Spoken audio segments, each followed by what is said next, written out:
Joining me right now, Republican strategist Ford O'Connell, along with former DNC official and K Street Media founder Pablo Manriquez. Good to see both you guys. Ford, I'll start with you here on this one. Naivete, shall we say, in terms of Katy Perry. But in terms of President Obama, I think that was pretty much a direct hit on Donald Trump and his strategy. You agree? Well, I absolutely do agree it was a direct hit on Donald Trump. Look, controlling immigration is not isolationist, nor is it racist. It's practical and necessary. And when you're in the Oval Office, pure idealism sounds great, but it belongs on a Hallmark card. Your job is to not turn a blind eye to the cruel realities of the world, like ISIS, like illegal immigration in the United States. Your job is to protect your citizens. So I don't understand why Barack Obama is taking a shot at Donald Trump at this key moment when he's going to a NATO summit. Yeah, it seems a little selfish. It seems a little classless, if you ask me, Pablo. Why is he doing it? Well, I mean, I think that the abundance of naivety ultimately is on the Trump voter who was convinced that he were going to get a wall that Mexico paid for. Can we back up? Because that's not actually what I asked. I wonder why on earth the former president of the United States is on an international stage right now while the current president is on an international stage, and why he's taking shots.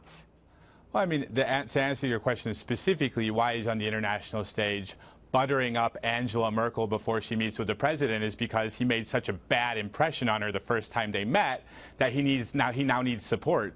And honestly, if you think about it... So you're telling me Barack Obama's trying to help Donald Trump do his job right now? That's what this is about?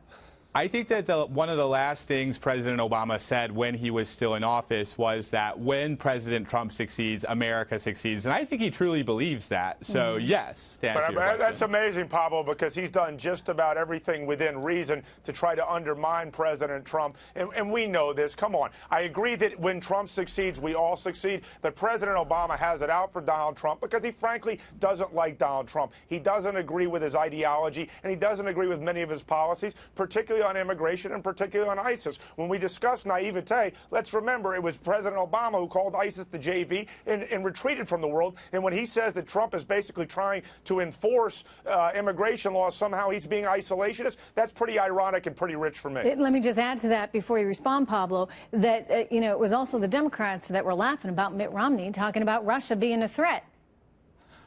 Right. So, naivete. Well, right, but I also don't think that, he's somehow unpatriotic in meeting with Angela Merkel and creating this ambiance of friendliness that we had during the timing, Pablo. I mean, for goodness sake. It's not like again, back to having a little class and your position as the former president. Most of them have kind of, not interfered, right? And this is actually sort of a direct interference right now. It's not like he jumped on stage and said his mother wears army boots. He basically just said that the wall is unfeasible, which is probably something that he heard from Pope Francis, too, behind closed doors in those 28 mysterious minutes that POTUS had with the Pope this week. He said he did, not that it's unfeasible, but that we don't want a wall, basically. That we shouldn't be putting up a wall. Bush never spoke out against Barack Obama. Why is it okay for Barack Obama to now speak out against Donald Trump, particularly when we're in a critical juncture right now where we're trying to get Arab nations, Israel, and NATO to all march in the same lockstep and to pay their bills and to go out there and fight ISIS and counter Iran? I don't understand why you feel the need to speak up right now. Pablo? I mean, I think that if he stays quiet for the rest of his life, there's going to be a lot of things that don't get done in his post-presidency that would be, I think that for the rest of his life, he's going to be an influential figure. Anything he says, regardless of who the president is in the Oval Office, sometimes he's going to agree with them, sometimes he doesn't. He's a private citizen now.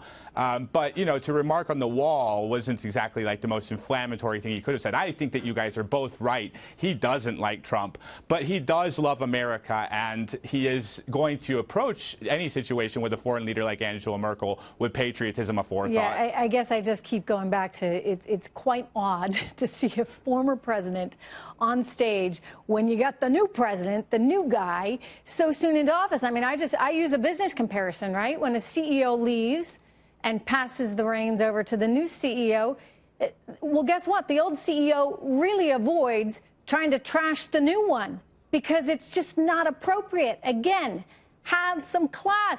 Ford, Pablo, thank you so much. Good to see both you guys.